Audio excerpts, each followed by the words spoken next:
मुख्यमंत्री हेमंत सोरेन ने 18 अगस्त को अधिसूचना जारी कर झारखंड लोक सेवा आयोग और एक बाहरी एजेंसी की ओर से आयोजित 22 भर्ती परीक्षाएं रद्द कर दी थी। साथ ही 23 अन्य परीक्षाओं की जांच के आदेश दिए थे, जिस पर हाईकोर्ट ने रोक लगा दी है। वहीं हाईकोर्ट के इस फैसले के बाद 1 महीने से आंदोलन कर रहे छात्र अब खुद को ठगा महसूस कर रहे हैं। उनका आरोप है कि सरकार ने उनके साथ धोखा किया है। हम तमाम छात्रों ने माननीय मुख्यमंत्री जी के बातों को माना, उनके डेलीगेशन के बातों को माना और अपना आंदोलन को स्थगित किया 2 महीने के बाद, ये सोच के कि सरकार का मंशा छात्रों के साथ है, झारखंड सरकार की मंशा छात्रों के साथ है, गठबंधन सरकार की मंशा छात्रों के साथ है। लेकिन आज जो भी कुछ कोर्ट में हम लोगों ने देखने का काम किया, इससे यही पता चला कि सरकार जो है सो झारखंड के लाखों छात्रों के साथ छल किया है। सरकार जो है सो झारखंड के लाखों छात्रों को धोखा देने का काम किया है। आप एग्जाम नहीं रद्द कर रहे थे, वहां तक ठीक था। आप सीबीआई जांच नहीं कर रहे थे, वहां तक ठीक था।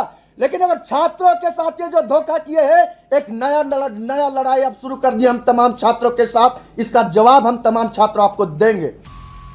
हाईकोर्ट के आदेश के बाद झारखंड में जेपीएससी और जेएसएससी सीजीएल की परीक्षाओं को लेकर झमेला बढ़ गया है। जेपीएससी और जेएसएससी सीजीएल में धांधली मामले में एसआईटी की कार्रवाई तेज हो गई है। वहीं दूसरी तरफ ये मामला अब सुप्रीम कोर्ट पहुंच गया है। जेपीएससी परीक्षा में गड़बड़ी और भ्रष्टाचार को लेकर सुप्रीम कोर्ट में एक जनहित याचिका दायर की गई है। सुप्रीम कोर्ट में दायर याचिका में सरकारी अधिकारियों और परीक्षा आयोजित कराने वाली एजेंसियों की भूमिका की निष्पक्ष जांच की मांग को लेकर राज्य सीआईडी से हटाकर सीबीआई को सौंपने की मांग की है। साथ ही याचिका में कहा गया है कि मूल और अभ्यर्थियों के पास मौजूद ओएमआर कार्बन प्रतियां, सीसीटीवी फुटेज और सर्वर ऑडिट लॉग जैसे सभी फिजिकल और डिजिटल सबूतों को तुरंत सुरक्षित किया जाए, ताकि किसी भी तरह की छेड़छाड़ रोकी जा सके। अब इस मुद्दे पर सियासत भी शुरू हो गई है। बीजेपी का आरोप है कि झारखंड सरकार ने लाखों छात्रों के साथ धोखा किया है। वहीं जीएमएम का कहना है कि सरकार को पहले से इसका अंदेशा था, लेकिन छात्रों के दबाव में सरकार ने फैसला लिया। 100% बच्चों को ठगा गया है, 100%। और बच्चे भी इनके ठग के चक्कर में फंस गए।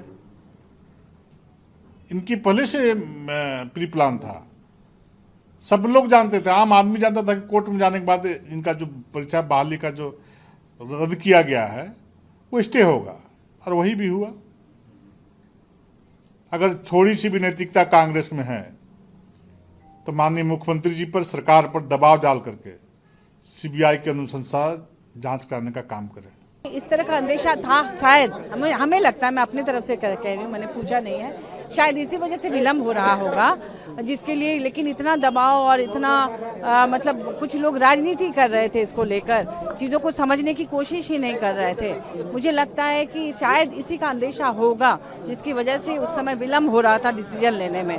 और अब डिसीजन हुआ तो ये भी बात सही है कि जिनकी नौकरी लग गई, कई लोग ऐसे भी हैं जिन्होंने पहले से कुछ नौकरियां वो सरकारी कर रहे थे, कोई रेलवे की नौकरी कर रहा था, सिर्फ अपने स्टेट में वापस आने के ये में उन्होंने यहाँ की नौकरी ज्वाइन कर ली थी, तो उनके साथ अन्याय हो रहा था शायद, इसीलिए माननीय न्यायालय ने जो आदेश दिया। अब देखा जाएगा क्या होता है।